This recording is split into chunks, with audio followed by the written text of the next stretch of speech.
నమస్తే మూడాఫాంధ్రకు స్వాగతం.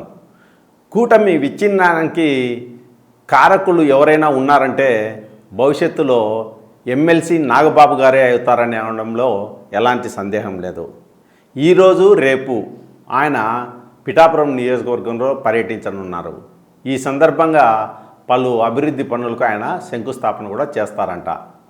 నాగబాబు గారి పిఠాపురం పర్యటనకు సంబంధించి జనసేన షెడ్యూల్ ప్రకటించింది.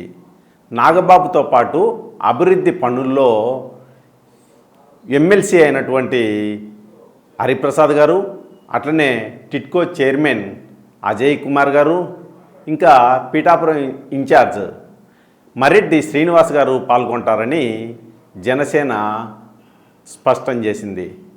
ఈ మొత్తం వ్యవహారంలో మనం గమనిస్తే నాగబాబు గారితో పాటు వీళ్ళ ముగ్గురు పాల్గొంటారు అని చెప్పడం అంటే కీలకమైన ఒక అంశం దాగి ఉంది. పిఠాపురం టీడీపీ ఇన్ఛార్జ్ వర్మ గారికి స్థానం లేదు అని పరోక్షంగా జనసేన చెప్పదలుచుకుందనమాట. అసలే పిఠాపురంలో వర్మ గారు అగ్గి మీద గుగ్గిలం అవుతున్నారు.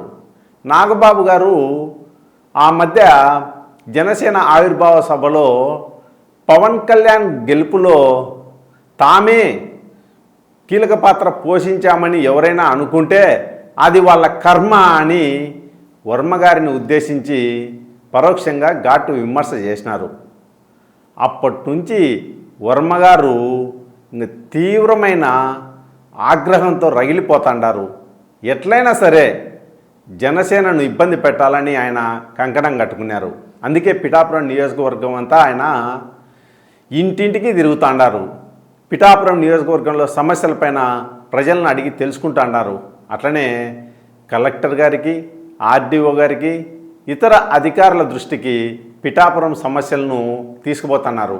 అంటే పిఠాపురంలో ఆయన ప్రతిపక్ష పాత్ర పోషించాండారు. జనసేన టీడీపీ ఆడ ప్రతిపక్ష పాలకపక్ష పార్టీల మాదిరి కొట్టుకొని చచ్చాండారు. ఇప్పుడు నాగబాబు ఆడికి పోయి ఇంకా వర్మను కూడా అభివృద్ధిలో భాగస్వామ్యం చేయకుండా ఉంటే ఎట్లా ఉంటుందంటే అగ్గికి ఆజ్యం పోసినట్టు ఉంటుంది. ఇంకా అది పెంచడమే నిప్పును. ఒక్కసారి కూటమిలో చిచ్చు రగిలిందంటే అది ఏ పరిస్థితికి దారితీస్తుందో చెప్పలేం. ఎందుకంటే రానున్న రోజుల్లో ఆ చిచ్చే కూటమిని దహించి వేయచ్చు.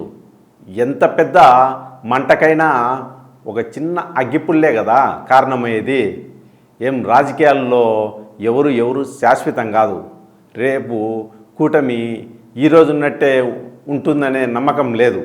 మరీ ముఖ్యంగా నాగబాబు గారు ఎందుకో వర్మ విషయంలో కొంచెము అతి చేస్తాడారేమో అనే అభిప్రాయము చర్చ జరుగుతుంది. చూద్దాం రానున్న రోజుల్లో ఏమవుతుందో మరి.